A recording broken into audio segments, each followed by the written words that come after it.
we're here. Yay!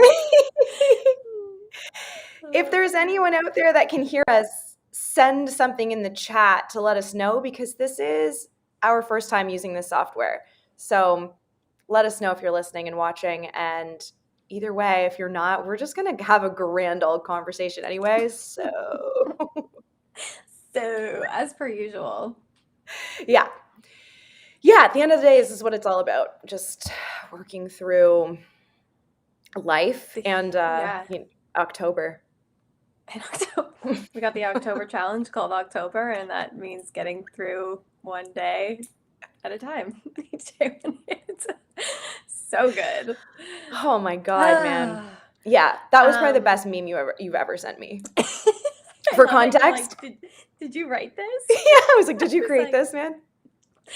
I love that. I love that you even had that thought. Oh, dude. Honestly, I think like one of the first funny things that I remember you saying, like at the beginning of our friendship, like yeah, like the first joke you made that like stuck with me was welcome to the new Netflix series. It's called One Day at a Time. And I was like, great. Oh my God. I think I went on like a one day at a time rampage. Like, just, yeah. Oh, Yeah. yeah. It's a Solid good one. solid One day at a Netflix time. show. I'll binge watch that. I'm ready for that.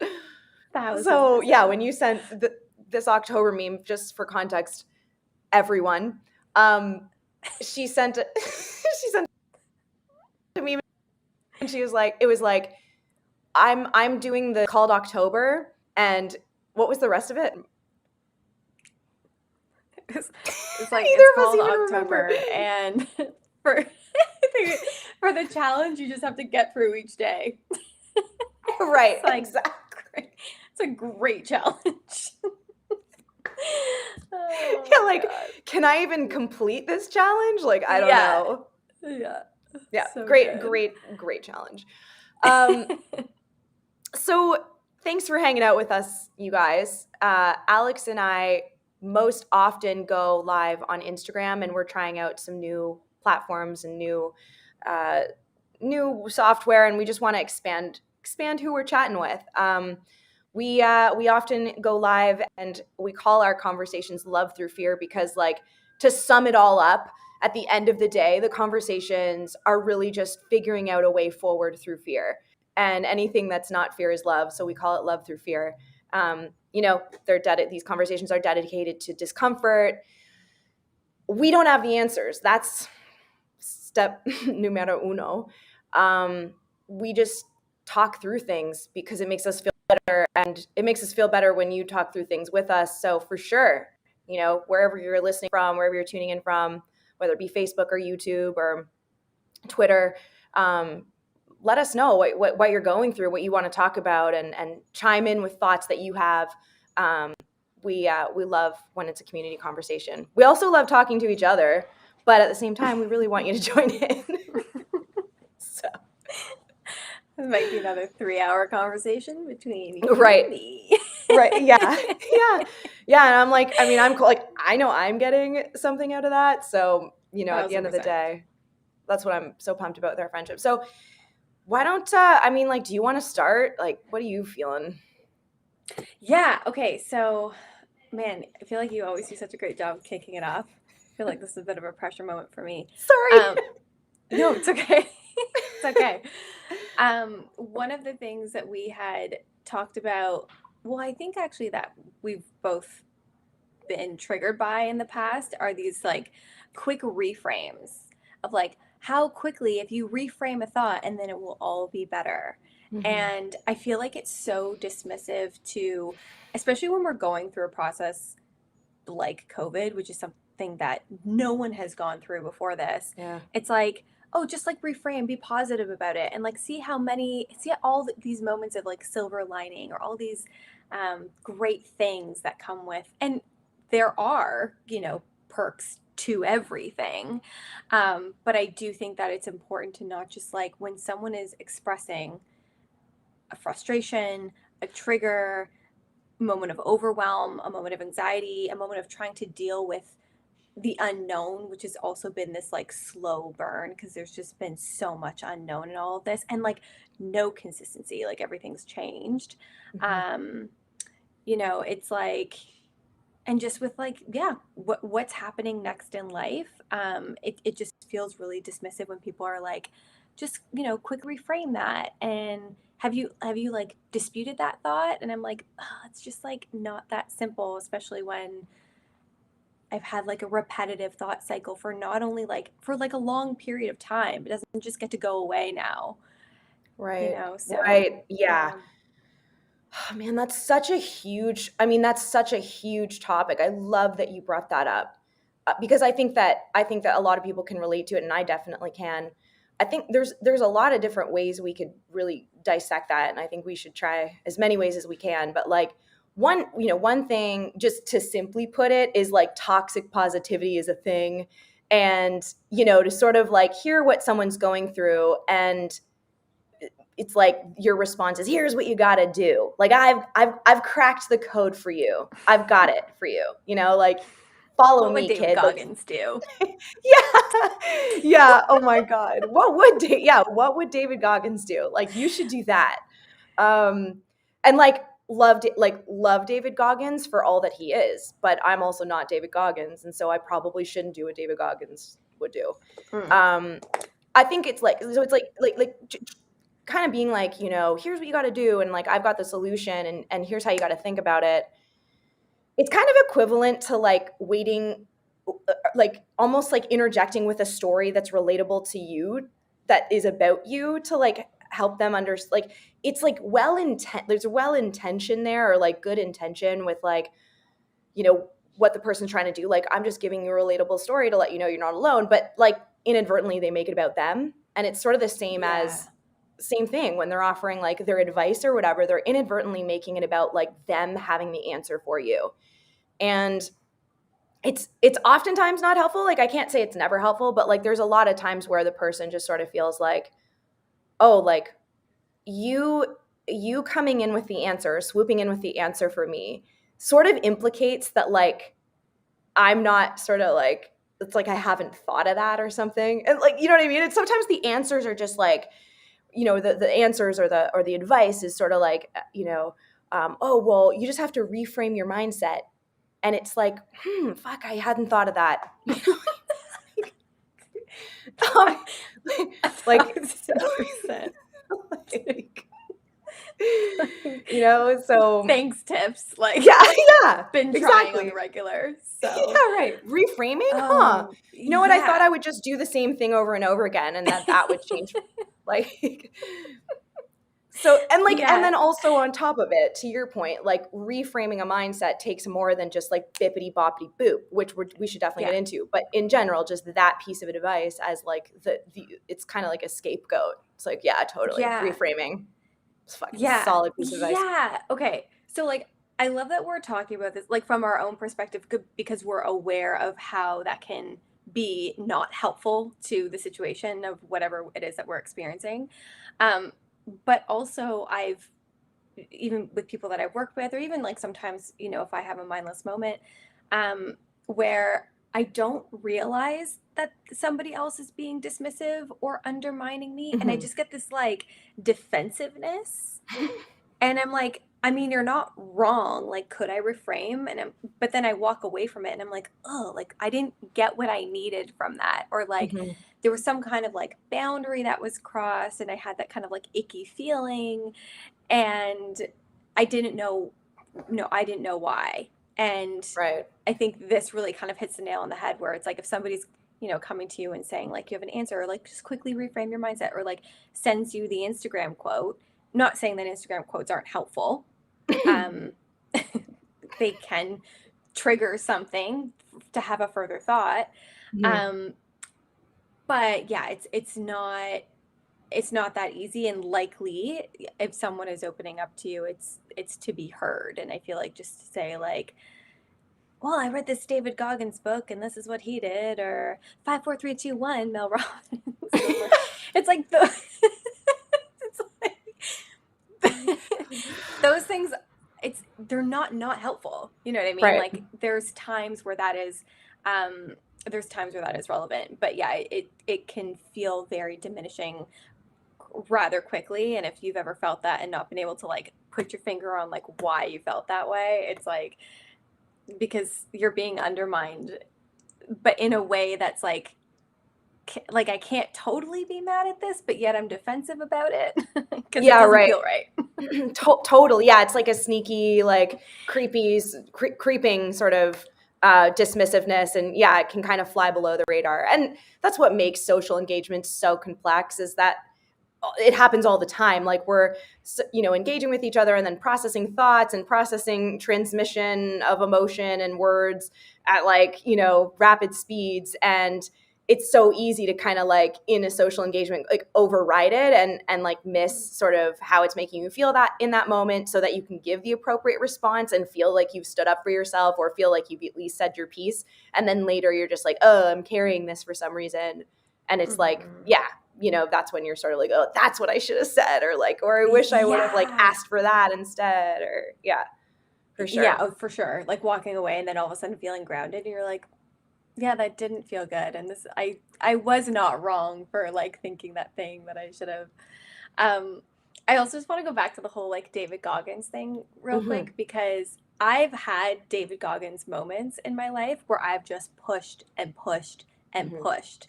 And I feel like you and I relate to that very Yeah. much just within our own, like our young careers with athletics or performing. And it's, it burned me like that. I paid a price for living my life that way that I've spent years trying to recover from. And I can understand and I Yeah. can appreciate that sometimes, you do have to push. You got to fight the good fight for whatever the thing is. But then there's also, this other side of the coin. It's like people love to pedestal the Kobe Bryants, excuse me, sorry, the Kobe Bryants or the LeBron James and or these people that are just like, look how hard they work and look where they've made it. And it's Yeah. like, yes, and that also does come with a cost. So I always like to show or speak to both sides because yes, you can push, push, push through and do you get your reward at the end of the day? Yeah, but like there's two sides to every coin. And pushing yourself to that extent, you don't just get to positive quote your way out of that kind of exhaustion or like patterning of like not being able to turn off because you feel like you just have to keep going and keep going and keep going. Man, I feel like you just opened up a floodgate of possibilities of where this conversation could go. Like such a huge, I mean, from like, there's just like so much information happening in my brain right now, because that's such a massive topic and so important. I love, I'll start sort of narrow, and like I love what you were thinking in terms of when you said, like, sure, do you get your reward? It's like, but what reward is that exactly? I guess it depends on the league that you're in. Like I Yeah. watched Athlete A, and I know what kind of a trigger that is for you, being an NCAA gymnast and having like just an insanely intense history with gymnastics yourself. um, but it was like when I was watching the film, it was so like it's so clear that we've lost touch with, or whatever, not we've, but as a nation, let's say, um, competing in sports, like we've really lost touch with what the point is here. You know what I mean? Like, at what cost are we winning these medals? Like, what does that even really mean when there's all these sick people that are a byproduct of this system? What does that really mean when there's all of these sick people who did win the medal? And Mm-hmm. okay, they won the medal and they go about their life and their ankles messed up for the rest of their life. Like, they were talking about Carrie Strug, and that one gymnast was talking about how she was watching this, and was she the only one thinking, poor Carrie, at the time of winning the Olympic gold? Was she the only one really tuned in enough to be like, poor Carrie? Her Right. the tendons around her ankles and her Achilles is probably going to screw her for the rest of her life, and she's like 16. Right. What are we celebrating? Right. Yeah. Yeah. And I think, I mean, Simone did a really great job at it's so crazy that this is only happening now, but she did do a great job in just saying like it's not safe for me to go out there because of what she was experiencing, which was um, the twisties, and you kind of, your body and your mind get dislodged, and your body kind of operates and does its own thing, and you don't have control over it, and it's super scary. Um, but I agree in that, like, when pushing to that level, it's like something inside is being turned off so that something else can turn on. Mm-hmm. It's like Right. overriding, you know what I mean? And Mm-hmm. again, like, I don't think everything is bad all the time. I certainly do think that there's a time and a place where it's valuable to be able to turn that other thing off and then turn whatever it is that's on that allows you to do the thing. Mm-hmm. But repetitively over time, under pressure, when the realities of the situation are not being acknowledged or addressed, be it mental blocks, physical injury, um, and just they're just like, nope, doesn't matter, override, override, override, keep going, keep going. Um, and that takes a toll on someone. And, Right. I believe that what happened with Simone was not only, a case of what was happening with just the twisties, like her mind and her body kind of dissociating, but also the compilation of stress that she was experiencing with the Dr. Larry Nasser um, Abuse. allegations and abuse, Mm-hmm. exactly, and Mm-hmm. just being in court and being one of the only survivors left to compete. So For she felt like she sure. had to stand for something so much bigger. Like, Mm-hmm. it's just like all these weights, all these weights, all these weights. And so when I hear things that, like, just be like this person or just be like Simone, right? And I'm glad that all these young women have this role model, but I think it's also just important to say that at that level, coping with that amount of pressure in anything, there's another side to that coin. And it's important to not positive quote your way out of it, because you could pay a much bigger price later. Oh, totally, 100%, 100%. And I mean, that's the interesting thing, and this is a bit in the lane of talking about trauma, but like when you connect to healing your trauma, you connect to your body, and when you connect to your body, the wisdom of that becomes undeniable. Like you're not able to, it's interesting that the twisties, and because she's probably dealt with that before, this discombobulation of spatial awareness, when you're like in midair. I mean, I can't even imagine how scary that must be, by the way, but like either way, she's probably dealt with that before. But it's like for her, it was like this, the the what I have to sacrifice to risk this is it's far too great. It's far greater than what I would lose to just like turn my back on the Olympic medal, the Olympic Games or Mm-hmm. whatever. It's like she was forced to be in her body and face her trauma going into court against Larry. Um, you can't just like kind of have it both ways, you like if you're going to face your trauma and you're going into court and you're in your body to admit and own and accept and face the thing that this person did to her, unfortunately. Like you can't just be like, okay, now I'm going to go into gymnastics and compete and let the committee dictate me disconnecting from my body again, and disconnecting Mm-hmm. from like the real like fear I'm having for my own survival because I'm having the twisties. Who Right. knows? Like maybe if she wasn't in court, maybe she would have overrode it because she would have just been in the zone of kind of overriding. Yeah, like maybe that whole experience was like giving her the agency that she needed Right. to know that what she was experiencing was a lot. And I think that was like Right. one of the things that I Mm-hmm. really give her credit for, is being able to give herself validation when everyone else in that moment was like, but you can push through. And she's like, no. And I She was beat like, them. ooh, she did. And like with Yeah. no, and that's the thing. It's like, and with, I don't want to say no other, I obviously don't know, but it's like when a lot of, I mean, the whole world is watching her. The Yeah. USA Olympics were like, she was one of the star athletes, Wow. and it's like, with all of that, she still was like, I'm going to stand my ground on this, even while she's in the middle of all this court stuff. You know what And I else it thought that says? was Oh, sorry. incredible. No, Sorry, no, I no. thought you were done. That like I love that you just said that. Like she had the going through the process of owning her trauma, admitting her trauma, and validating her trauma, and giving it a name. Like you know, essentially taught her how to have agency, and it also gave her a sense of awareness as to how much exactly she was going through. I love that you pointed that out.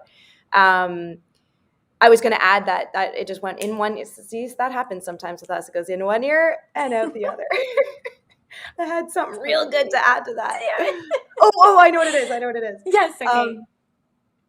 Uh, it also, like, what I love about it is it's almost like, because the committee screwed those girls so hard by keeping this information, and so did the FBI. Like, I mean, obviously there's so many failures from adults and governing bodies and committees and institutions and organizations in this situation, just failure upon failure.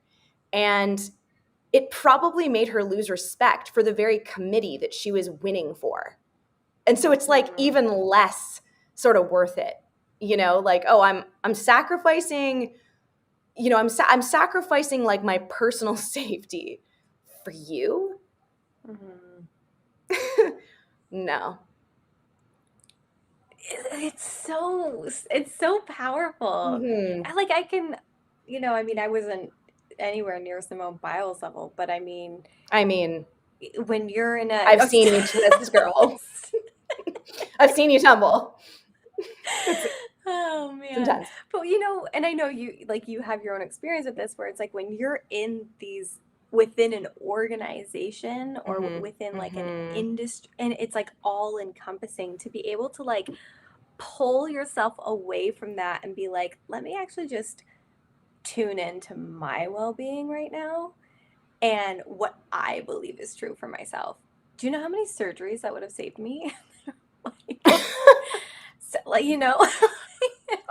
I wish I man. would have done that. And I wish that, I wish we were taught. I trained on a broken elbow for 3 months, which led to a surgery when I was 11. And it didn't have to happen. They could have Right. just listened to me, and I maybe could have, it's like woulda, shoulda. But again, like coming back to herself and being able to pull herself away from the pressure of everything else that was at that time. And to just, stand in her truth and just say, no, this is not good for me. Yeah. That's the Olympic gold right there. Like, you won a different type of title in that instance, in my mind, at least. And I do relate to what like, I do, obviously our organizations were different. Coming up in the entertainment industry was way different than gymnastics. I mean, there was definitely overlap, but I would argue that in my industry, the pain and the injury was more mental and psychological. Like, and I'm sure it was for you too, but like, well, and see, I say that, but then it is physical, because there's eating disorders, and it's just a different type of injury, really. But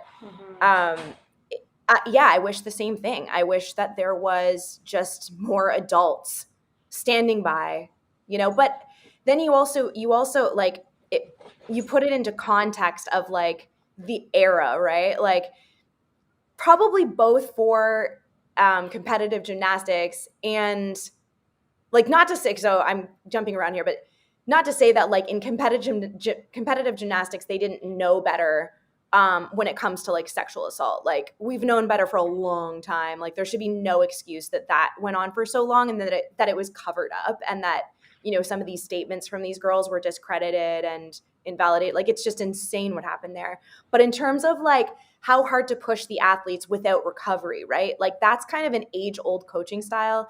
And similar to the performance industry, like, there was zero knowledge of mental health, zero knowledge of how to cope with fear, zero knowledge of, I mean, even just like nutrition. Like, we were taught at one point in my performance career that I think I was about, 17, and it was like, okay, well, you look fatter on camera, so be aware of that. And like, in order to control that, like, you need to eat a head of broccoli a day. It's like to lose weight or whatever. It's just like, that's just like ridiculous. You know what I mean? Like, first of all, like, broccoli's disgusting, and this is probably the reason I hate it so much. And second of all, like, that's not actually an adequate way to lose weight. Like, even if that was the goal, which it shouldn't be, like, that's not actually an adequate way. It's like a one size fits all, just like preposterous approach.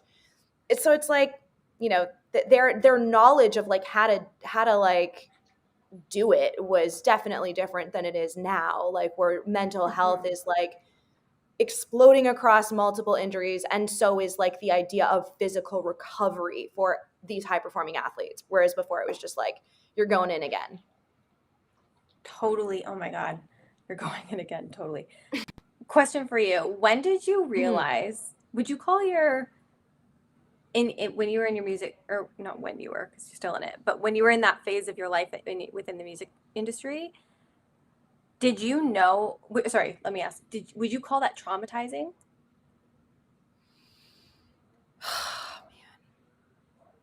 um there was definitely like phases and different points in the industry that were like 100%. Sorry, I'm trying to wrap my head around like I go deep whenever it comes to trauma because I'm like, well, if I interpreted it this, like, it could have been just the way I interpreted it, blah, blah, blah. Anyway, Mm-hmm. I went through a little process there. But yeah, like for sure, I wouldn't say the music industry as a whole, right, was traumatizing. Like, I wouldn't say my performance career as a whole was traumatizing. I would say there was several years where I was being traumatized by my own experience that I didn't have any help with. I didn't have a grip on. I didn't have um I wasn't able to interpret properly. Um the music industry is, at the end of the day, it's like a robot. It doesn't give a shit about you, but it's like not a bad or a good thing. Like it's not even a malevolent thing. Yes, there are malevolent people. Um evil people that hurt you on purpose. And yes, I definitely encountered those. And yes, it definitely added to the trauma. Like I would call it a compilation of trauma, let's say. But the industry objectively, right? Like how the machine functions, it's just this indifferent thing that is there to make money.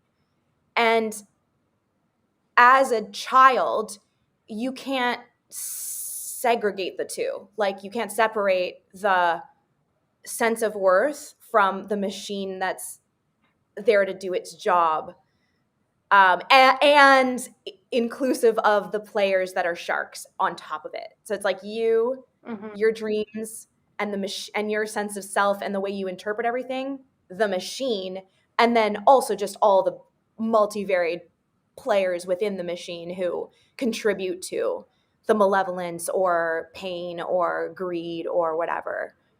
I mean, you could argue like the machine itself is run by people. So, like if those people were different, the machine would run differently, right?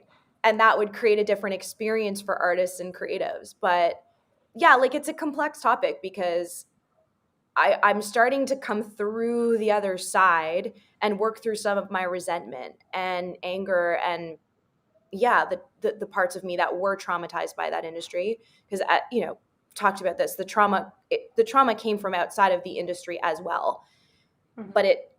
it affected me in the industry, so that like that trauma outside the industry, like that would affect the way I interpret things and navigate and process my sense of self and sense of worth and whatnot.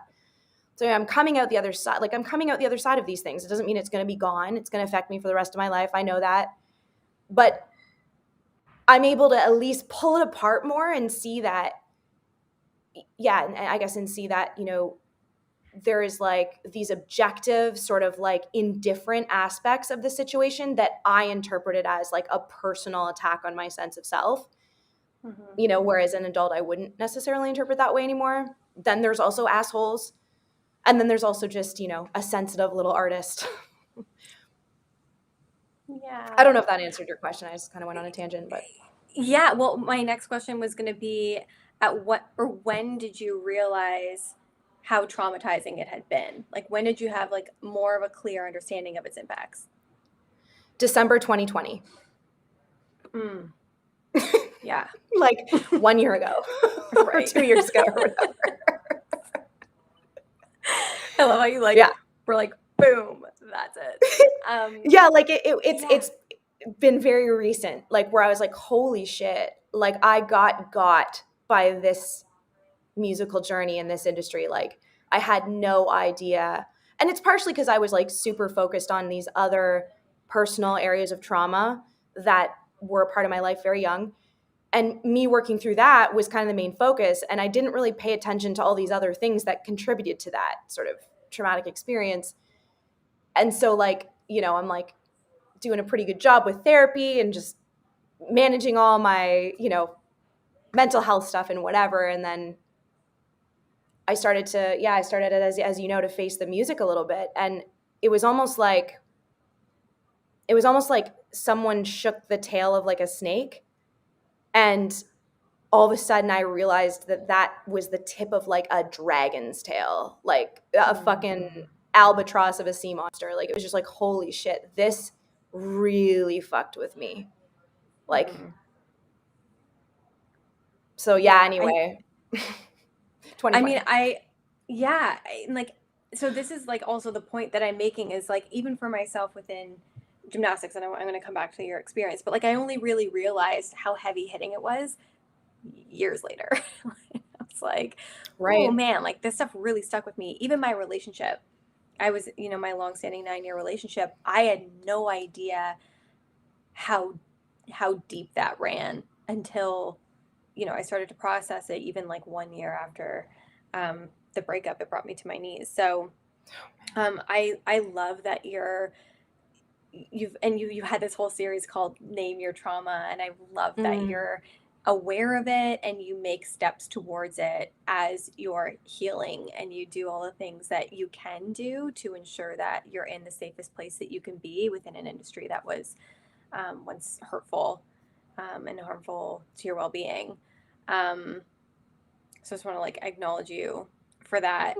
Thanks, But also man. just to say, and I, like just to kind of course, yeah. I think like it's important to say these stories because I feel like, I mean, even for myself, when Athlete A and all that Larry Nassar stuff came out, it re-triggered a lot. Like this Olympics mm. was extremely triggering for me. And I thought that I was like good with gymnastics. I'm like, man, I've like Mm. seen my demons. And then like this stuff came up and I was like, I started to feel angry for the way that people were reacting to her, not her, Simone not being seen for the twisties, or just the way that they were interpreting things that were going on. It's just, yeah, it's just re-triggering. And so I think that these stories are important because it's like, I mean, for both of us, for music, for you, for gymnastics, for me, it was a huge love of my life. And it was also like, it's a bit of a double-edged Yes. sword there. Um, and in order for me to be able to just continue my growth means looking at those triggers and doing my very best to like make one step forward at a time. And that may come years after the fact. Yeah. Especially because you're, gymnastics for you and that relationship that was ultra tumultuous were like they ran parallel and they sort of ended at the same time. Do you think that I mean, I'm almost afraid to ask this, but do you think that like do you think that one triggers the other? Do you find yourself when you're triggered by one being triggered by the other, or do you think that, yeah, I mean, I don't know, In like terms of being triggered by gymnastics and what's the other thing? the relationship? Oh, 100%. Like, I think also because those two Hmm. were Right. intersected Yeah. for, during the peak of my career, there was surely a lot of my identity that was wrapped up in my athletic career, which was also attached to my relationship. Yeah. Right. And so when I was grieving one, it invited me to grieve the other. And yeah, I definitely had to face, the two-headed dragon, so to speak. Um, and resolve a lot of the things that, again, like I thought I had resolved. I thought that I had moved past my identity as an athlete. And then when all, the breakup happened and he was an athlete as well, it was like, I mean, it all kind of fell down. No So kidding. yeah, yeah, it was definitely wrapped up in both. And yeah, just, try and have grace for all of it. It's interesting because I had no idea until I knew. Right. You only Totally. know when you know. Yeah. Yeah. So, Yeah, totally. Which we've talked about before with respect to the pandemic. Like it's going to be interesting to see the aftermath of this. Like mm, like because during it we really can't, like I actually wonder if it actually hurts worse after. You know what I mean? Like after anything really. Like so when you're in it, all you're trying to do is really survive and get through it. yeah, But after the fact, you kind of reflect and you're like, man, I feel like that's the theme of our show right now. Is it's like reflecting into the past and being like noticing after the fact, whether it be noticing after the fact how much you missed something, noticing after the fact how traumatizing it was. Yeah, I don't know. yeah, totally. Yeah. And yeah, to your point about that's also like why I was asking, like, how long did it take for you to realize how Yeah. much of a heavy hitter the music industry was on your well-being? And it's like it's the same thing with what's going on in the world, or maybe the job loss that you experienced or the breakup that you experienced. It's like we're in such survival mode, and that's, I think, part of the amazingness of our body. And I hope, and through these conversations, I hope to spark more awareness so that we can see more of the Simone Biles situations where it's like while she's experiencing it, she's still able to anchor down, which is a very Hmm. difficult thing to do, in her Yeah. truth, and just say, like, I can't do this. Yeah, totally. I mean, I think too, part of the reason, but this is just obvious, I feel like at this point for me to say this, but I feel like part of the reason it it took me so long to really, I guess, see how much the music industry affected my well-being is because I didn't want to admit it. Like it was so shameful to me to sort of like it was sort of like this thing that was, this is supposed to be my strength. Like this is where I become a superpower, is on stage and in front of the mic. This is Mm, where I'm like impervious, And yeah. to admit that like the unsinkable Janey Brown, whatever I was, whatever persona I put on it, like was got was it was too devastating to look at, I think. And it wasn't like, it was interesting. There was some odd years. I think it was some really big shit went down in like 20 like 14, and actually there was several years there that I was just struggling across the board, like personally, musically, whatever. I was in and out of the label. I was having troubles with my voice. Like there was a lot going on kind of between like 2014 and like 2017, let's say. And yeah, I think for me, like it was almost like I had one foot in the door and one foot out the door from like 2017, 2018, 2019. And this is around the time that I met Lo Myrick, actually. And when she came into my life, like, we got to know each other deeper as time went on. But it was before I met you. We were like, I'll never forget this. She said to me, we were in like a local El Coco Loco or whatever it was called, up the street from me. I don't know if you've ever been there with me, but either way, we were chatting, and it was Cinco de Mayo, which is like my favorite little celebration of the year. And she like kind of like dug. She was sort of like, so you and your music, like, what is up with that? Like, why are you not performing like as often? Why are you not releasing music? Like, I've heard your voice. I think it's incredible. Like, what is happening? And it was like this similar experience where she kind of shook something, and I could I felt rattled inside, but I just didn't expect it to kind of all come out. And I was like crying, and it was kind of the first unraveling of, what kind of, like I said, I said December 2019, but it was actually January, or I said December 2020, but it was January 2020. So the beginning of 2020 Mm, was where I was like, oh my God, I see how like big of a monster this is. Anyway, long story short, like I kind of went off there, but um the beginning of her rattling the tail was like sometime in like 2017 or 2018. but it still took 2 years before I was really willing to be like, I was fucked up by this industry and I hurt. And a big part of it was just shame. And I just believe that I could like let that happen to myself, like all the live long way people have said, this is a tough industry, very, very rare that you're going to make it, whatever the hell that means. Like, but what they failed to recognize is that I genuinely was doing this because I loved it. I wasn't doing this to be famous. That shit got confusing because you as an artist have to care about being it, because that's the only way you can kind of like get sponsored and labels and money and keep going. And so like, yeah, that was there, but that's not the reason I started singing. And it's not the reason I still sing,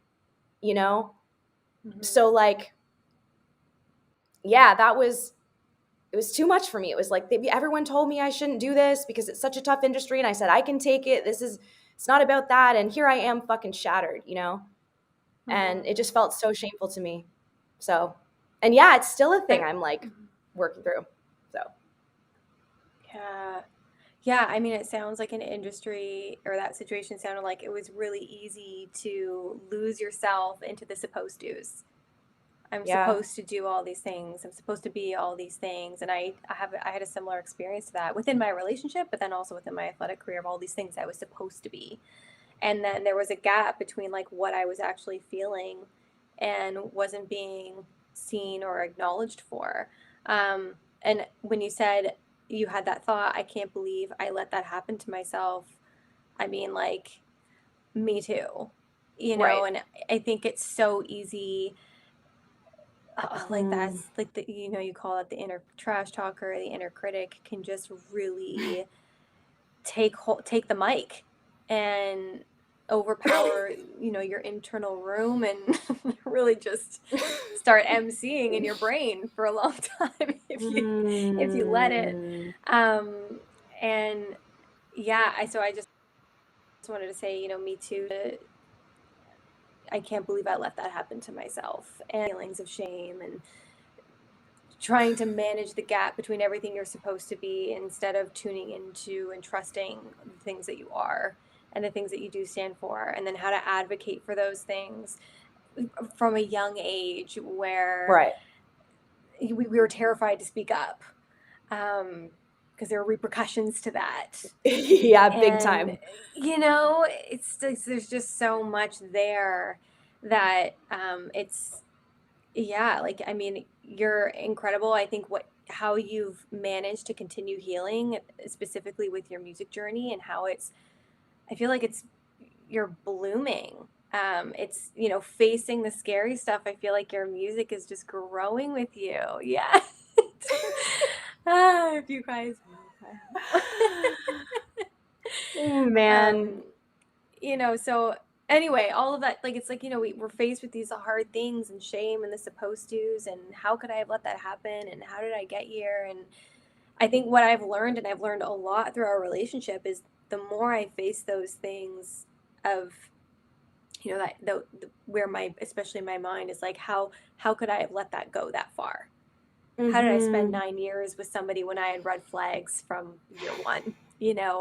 How did I not say more when I knew there was something wrong in my body? And then that led me to like my first surgery at the age of 11. Like, how did I, how? And I think this is the word that keeps coming to mind for me, is having grace. And I feel like this is something that I continue to come back to over the years, and something our friendship has taught me, where it's like, we can only know what we know when we know it.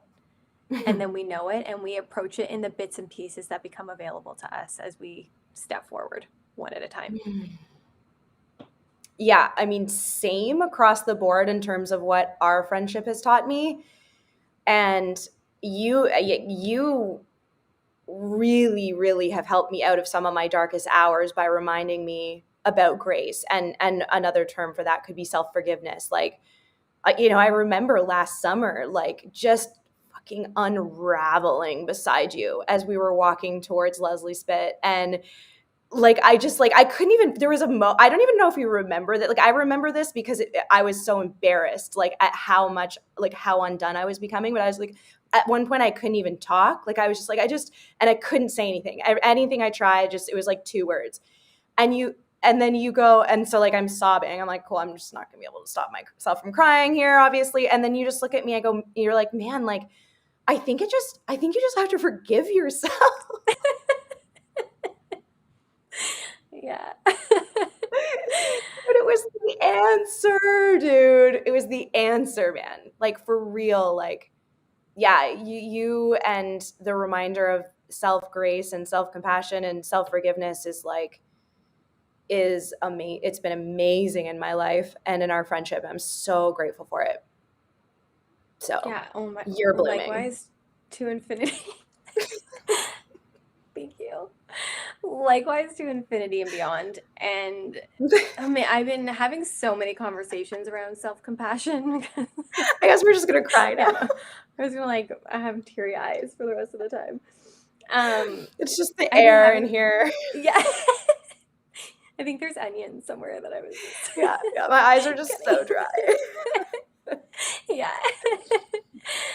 um no, I've been having so many conversations about self-compassion, and like the more I talk about it and the more involved I become in it, the more I realized how much it was missing from most of my life. And that in order to maintain a healthy amount of a healthy measure, I guess, of self-compassion in my life, I really have to work on having boundaries with my thoughts, and really working hard to show up and switch those really harsh thoughts, like, I can't believe I let that happen, and providing context around it. It's like really breaking it down instead of getting hooked on that one thing. Like, I can't believe I let that happen. It's like, okay, like, whoa, whoa, whoa. Let me zoom out from my life real quick. Right. Let me look at Like, all of the pieces of the pie as to everything that's going on in the world and myself personally. And within this context, is it understandable that I acted in the way that I acted? Yeah. It, like, yes. The answer has always been yes. right. I was doing the best that I could with everything that I knew at that time. Yeah, Could I have expected my totally. 11-year-old self to have the agency that my 32-year-old self has? Nah. Right. I mean, I did have a fiery mouth when I was a kid, but standing up to Same. Russian coaches was no easy feat. So, I can't I even was imagine terrified. having Russian coaches. That's insane. Yeah, they I were would not have terrifying. lasted. They would have killed me. That, Mm. like, the only reason I wouldn't have lasted because I You would have been had your dead. version. You had your Yeah. version of you had yeah.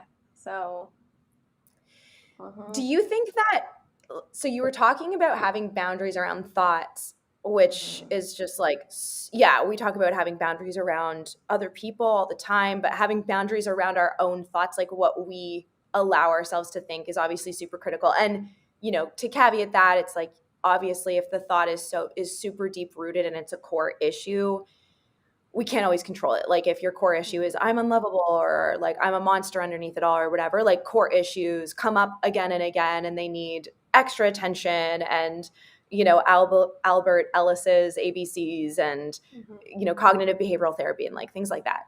And if they're connected to trauma, they need somatic therapy too, right? But Mhm. the thoughts that run amok every day, like, to have boundaries around that's incredibly important. I don't think it's talked about enough. I have a question. Do you think that social media, like Instagram, do you Mhm. think that makes it harder to have boundaries around thoughts, and makes it harder because there's more of an unconscious, below the radar sort of thought process that can occur as we're on there, but Mhm. also the tendency to compete and compare and things like that? Like, do you think that social media makes it harder to manage thoughts and have boundaries around thoughts? Um, so I think when you said like the subconscious that's running, I feel like they're for myself, I'm always trying to be aware of this like constantly running thing that I may not always know about. Probably relates to the pattern that I'm doing in like my external world. In terms of Instagram, I feel like anytime you open up a new outlet of information or you give yourself access to a new outlet of information, it requires energy to keep yourself protected. And so I feel like if you or if I'm overwhelmed with the world, one of the best things for me to do is to shut off as many of those outlets as I can and to really just get centered with myself, because that's so much energy that we talked about this energy input or energy output. It's so much more energy that was going out that I can quickly switch back into going into myself, and grounding and using all of the tools that I have. That said, I know some people who have very intent, like only have follow people. It's very intentional, or they create their own, like they screen their own the content that they're receiving and what the content is about. Um, but again, like I stand by that anytime you open yourself up, whether it's to social media, whether it's to a group of people, a friend that you're like, you don't feel fully seen around or anything like that. Like these are all energy outputs. And so if you're feeling like if you're going out for lunch with that friend that you're like, oh, this person's kind of like caused me some drama in the past and they're like all this like tension around it, but you're having a vulnerable moment and you know that they're not going to see you for that. It's like, well, then that's going to take more energy to like anchor yourself back. So anyway, sum this up and just say, No, it's yes. good. Yes, I think as soon as you open yourself up to anything, you have more things to manage. And that's why I feel like simplifying when you feel overwhelmed is extremely helpful. Yeah, no, I think that's all super well said. And I definitely feel for myself that I haven't really, I mean, I don't know. I think I'm better off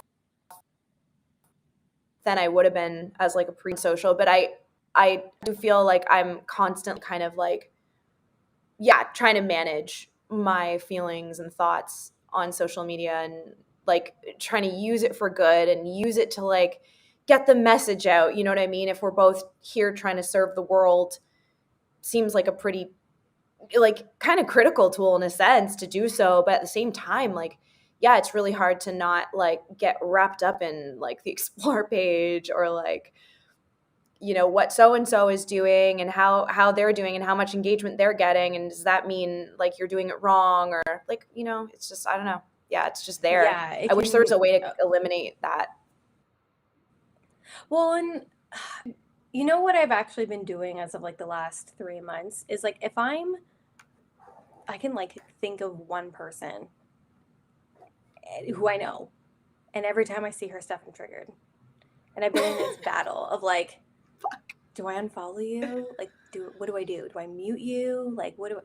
And then I was like, what am I actually what am I triggered by? Mm. And she was living her life. She is living her life so freely, and I feel like it just mirrored it right back to me. Like I feel like I've been sitting here just analyzing and thinking about, well, what is my next step, and I've been more hesitant to take action just because of the state that things are in.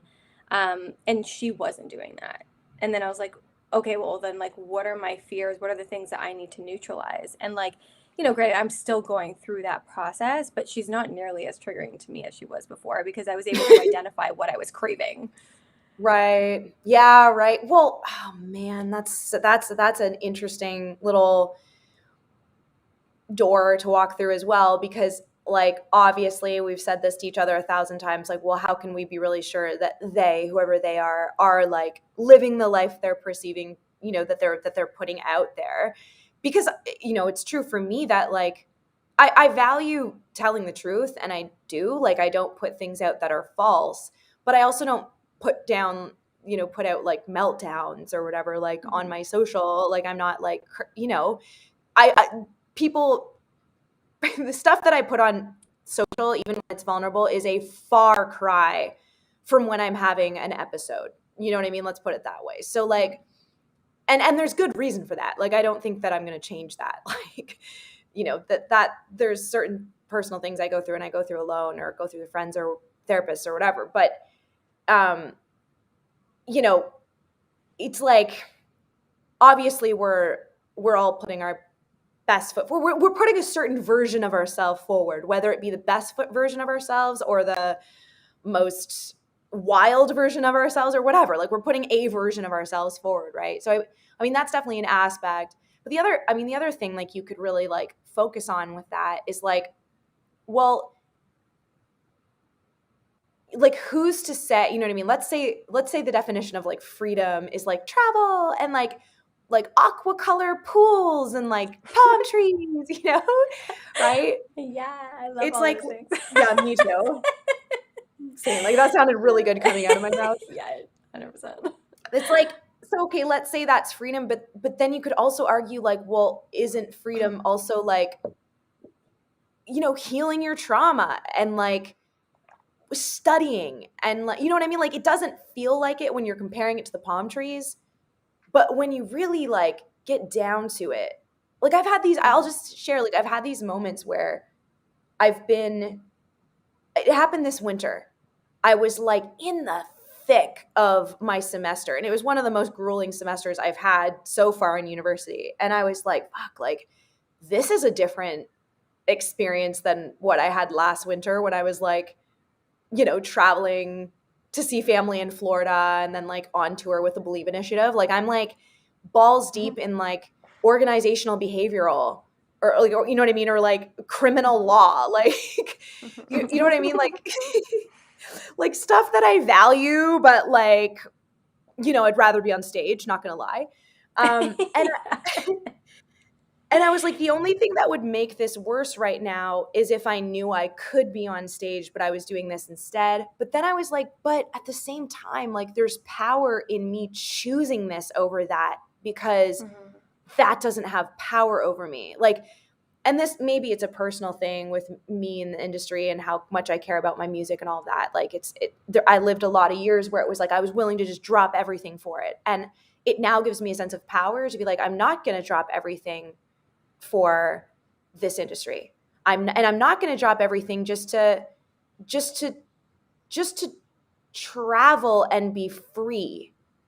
It's like, there are certain things, you know what I mean? It's like, it doesn't mean don't travel. It doesn't mean don't go on stage. It doesn't mean don't make music. Like, obviously, I'm, again, speaking personally, but it's also like, I'm choosing to get my degree personally. You're choosing to create your courses, build your business, like build your brand, like do therapy yourself. Like, you're choosing it over that. And that is going to be there whenever you're ready. Yeah. Yeah, I mean, I think you made such a good point, especially in the beginning. Like, and we've talked about this so many times. Like, wherever you go, there you are. So, Yeah, if man. freedom means taking the flight to the turquoise pools and the palm trees, like, yeah, it might be that sometimes. And like, and some for me, freedom at one point was going back to a full-time job. That actually gave me freedom. Wow. Um, for me, freedom at one point looked That's big. like walking away from everything that I knew. And that wasn't like an unlocked, liberated freedom. That was like a Like, empty your fucking yeah. total, like, Yeah. all your That was valves like, freedom. we're gonna walk you right to the bottom of the well. Free of all your luggage. Anything that you were carrying once, you won't have to carry anymore, but you're gonna go right down to the bottom of the well, and then you'll just have to Oh, climb back up. Build your right. strength on the way. Yeah, leave That all the was what that baggage was. behind. Oh man, that's Which in the hilarious. long term has been incredibly freeing. And then if freedom it can look like so many things. And so I think, wherever you go, there you are is true. And I think identifying what is your definition of freedom today? What makes you feel the most free today? Dude, exactly. And that's like, I love that you said like it's freedom in the long term. Like, that was kind of like, I couldn't put words to it, but you just did. It's like, how do you know that you're not watching someone else's short-term freedom? like basically an escape, like how do you know that, and Yep. they're going to turn around and go, oh, you know what, Bali isn't all it's cracked up to be, like, or whoever, you know what I mean, like, not to say that's the person you were, I've just used Oh, I that can as an tell you a whole bunch of stories about how Bali was not what it so sounds to be. Go there if you like. yeah, man, totally. And I probably have equal amounts of stories about how Cali wasn't all that cracked up it's to be either, you know what I mean, like, Right. Yeah. so like, it's, I love that you said that, you kind of summarized it by saying like there's like, yeah, there's something to it, a long-term freedom versus a short-term freedom. And I think that there's something to really value and respect about yourself with long-term freedom, and there's a real sense of empowerment there. And like, you have no idea if you're looking at someone else's short-term freedom, and if even in that short-term freedom it's even freedom, like, 100%. And this is why comparison is just not helpful because it's it's like you not just never know. helpful. And this, I'm saying this, and it's also like, wake up and tell me again tomorrow when I go online and I start comparing myself Right. Can you just because call me in 10 minutes after we you get know what off I'm the saying? call? Yeah. Exactly. So, Right. but it's so true that it's like, what am I looking at in somebody else? So this is where I found it really helpful for me to, I'm like, oh, I'm triggered. Instead of me just getting mad at it, I'm like, what do I want? What do they have that I don't have right now? Okay. Yeah. So they're seemingly free. What about it looks free to me? So that helps me get clear on what my definition of freedom is right now. And then I can take an inventory of my life, of those common denominators of what freedom looks like. Like one of the words that came through for me when I was thinking about freedom was lightness, Mm-hmm. ease. And I was like, okay, where can I Peace. apply more peace? Yeah. Where can I apply more lightness and ease and peace into other Ooh. areas? And then it became less triggering because I was inviting more of that stuff in. Does that mean that I don't need to go and travel? No, my insides have been telling me like I need to switch up my environments. And that's just kind of been my truth. And you and I have gone back and forth about this so many times. Yeah. But when I think about what having an adventure could mean for me just based on like the patterns that I've newly discovered about myself and what has like come from my childhood and what happened at different ages, having a strong sense of autonomy is important. And so if I take leaps, I have to spend more on my autonomy, which is directly related to my healing my trauma, which also gives me a sense of freedom. So I think it's Mm. just, you know, I think yeah, comparing and looking at somebody else and what they decide, if, oh, like look so free. It's like, okay, you don't know are you looking at the short-term freedom? Are you looking at the long-term freedom? You don't know. And this is why, and we talk about this all the time too. It's like, and then you come back to yourself and then you ask yourself the questions. Right. And easier said than done. And it takes a lot of reflection, intelligence, and this is why I'm so thankful for our friendship, and I'm thankful for all the therapy, and I'm thankful for, it's helpful. It's helpful and just to Mm-hmm. ground back down into what is the most true for me. Okay, I'm triggered by that thing. Okay, well, what does that mean about me? Let me define what freedom looks for myself, and then let me see if I can invite that definition into other areas. If that means that I'm not going to be going to palm trees and turquoise waters tomorrow. Right. Totally. Oh, I love that you just broke it down, like, yeah, you sort of strip the thing that you want in someone, what you're seeing in someone else, there's something you want, you strip that down to like its core feelings, and you described it as lightness, peace, Ease. autonomy, Yeah. Yeah.